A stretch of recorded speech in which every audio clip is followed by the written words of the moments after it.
program. I'm working with my mentor Isaac and Professor Gordon's lab on a project called Preparation and Characterization of Optically Active Metal Probes for Scanning Chemical Microscopy. So you may have heard about nanoscience and nanotechnology, but how did science get here? Well, innovations in imaging tools allow scientists to see at the nanoscale and do things such as catalysis, nanoscale lithography, nanoparticle synthesis, and nanorods, which are shown here. So how do we see at the nanoscale? Well, let's say we're trying to look at the tip right here. We could use light microscopy, but once we get down to about a micron, it starts to get blurry and just called the diffraction limit of light, and we can't see any further. So we could use electron microscopy. This is a black and white picture of electron microscopy that you've seen before. And it's the same tip, but we could get down a little more. And using that tip, we could also do another technique called scanning for microscopy to scan a sample and get the topography of it. And this measures the tip surface interaction to produce the image. And it's kind of like dragging a needle across the surface to give you the height of the image. But neither electron microscopy or scanning for microscopy give you the chemistry, which is very important on the nanoscale. So there's a new technique called tip-enhanced Raman spectroscopy, or TERS, that combines the chemical information from light microscopy with resolution of scanning for microscopy, and this works like this. So you shine a laser light onto the surface, and when that happens, most of the light, almost all of it, is reflected back in the same color, but a small portion of the light gets reflected back in a different color. This change in color, or energy, is due to the absorption in the molecular vibrations, or you're paying for the exciting the molecular vibrations by changing in the color with the photons.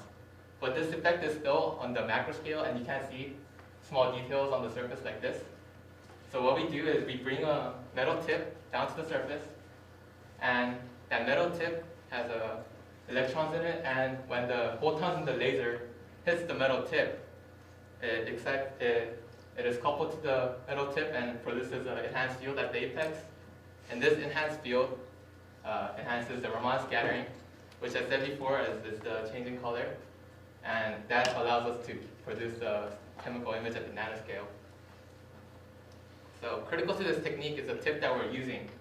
So you could bring a tip down to the surface and follow the contour. But when we have a big tip like this and try to follow this contour, it's going to be hard, and we're going to get a smeared out image like this. So we want a tip that's sharp like this, so we get a nice image. But the problem is that it's hard to make these sharp and optically active tips. So a project in the broader sense is to make more of this sharp tips, but it's very hard to do. And how we make these tips is by a process called electrochemical etching. And we set up the electrochemical setup right here with the electrolyte, and I'm showing you how to etch tungsten right now.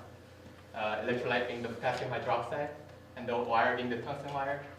And once we put a voltage across it, the current flows from the wire to the color electrode, and that oxidizes the wire, and the etching happens preferentially at the meniscus. And when the bottom half of the wire drops off, you get a tip that looks like this, or a dull tip that looks like this. But even when we use the same conditions and try to reproduce the sharp tip, it's very hard to do. So it needs a lot of feedback to tell us how it's going. And this paradigm is called cook and look, because you just make the tip and see with a microscope. So we really need feedback to make better tips. And here's one type of feedback. We're looking at the current graph as shown before, and this is just the current as a function of time. And at the end, you see that when the current drops to 0, that's when the etching is complete. But you see that even though these two current graphs are very similar, you get very different tips. So this is not a good feedback. So we want feedback on mass changes as the tip is etching, surface area changes, and we want to also have feedback for etching dynamics and hydrodynamic effects, such as the one shown here.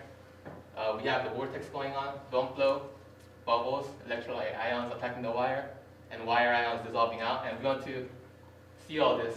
And how we're going to do that is by using a quartz tuning fork, which is a very small piece of electronic equipment that is found in quartz watches as a frequency standard. And this quartz tuning fork is very sensitive to the environment. And the idea is that we want to use this tuning fork and we're going to attach a wire to it so we could detect these changes. And here's an equation that describes the motion of the tuning fork. You might remember this is a damped harmonic oscillator equation. And by looking at different variables here, for some it's like mass and force. We could see what's going on with the tuning fork and ultimately the wire. So we're going to use the tuning fork resonance to follow what happens during tip etching. And the big idea is that we're going to combine the two control loops, one being the tuning fork and the other being the etching, at the same time, and analyze oscillation in current versus time, and connect the oscillation changes in the tuning fork to tip etching dynamics. So I'm going to tell you about the experiments I did to see if the tuning fork is sensitive to the environment. And again, we're going to be looking at the different variables here. Key resonance parameters being omega naught being the resonance frequency, which is right here. A being the amplitude or the peak of the curve, and Q being the general shape of the curve.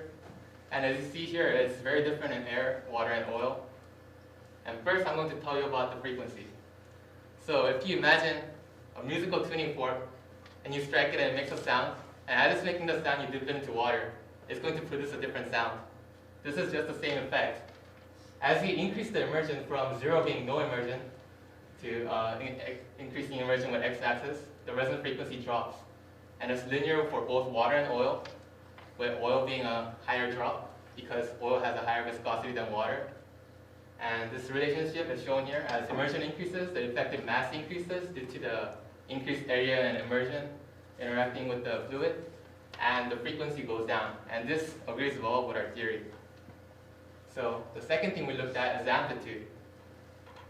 And the amplitude drops in both water and oil because as the immersion increases, the area also increases, area of immersion increases, and this increases the drag here, with area being right here, and it decreases the amplitude. And yes, this also agrees with our expectations, and this is good. And lastly, I looked at the Q factor. Again, the Q factor measures the shape of the curve, and in physical, it measures the viscous dissipation.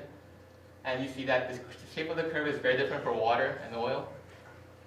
And when we saw that as the viscosity of the fluid increases, or oil has a higher viscosity than water again, and that really changes the Q. So this also shows that we could use the tuning fork to probe viscous dissipation. So in summary, I developed the tuning fork analysis system to investigate tip etching, and I used that system to do some testing about what will happen during etching, and we saw that the tuning fork resonant frequency, amplitude, and Q reveals the local wire environment, and therefore, the tuning fork is a promising approach to learn more about the etching process. In the future studies, I'm going to actually use the tuning fork to diagnose the tip etching and perform a more quantitative study using fork and wire oscillations and mass transfer and chemical reaction during etching using chemical engineering principles. And lastly, I want to give thanks to Professor Gordon and the Gordon Lab, and my mentor Isaac for teaching guidance and inspiration, Erica for support, East Leads program, and the Department of Chemical Engineering. Thank you.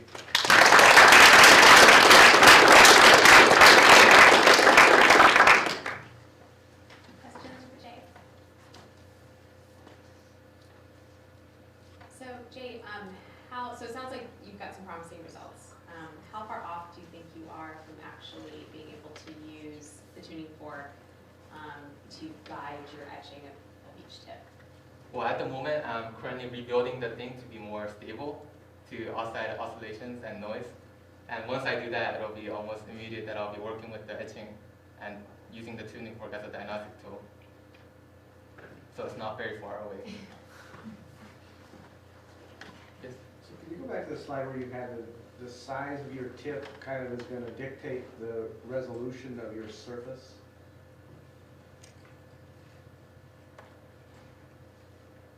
Yeah.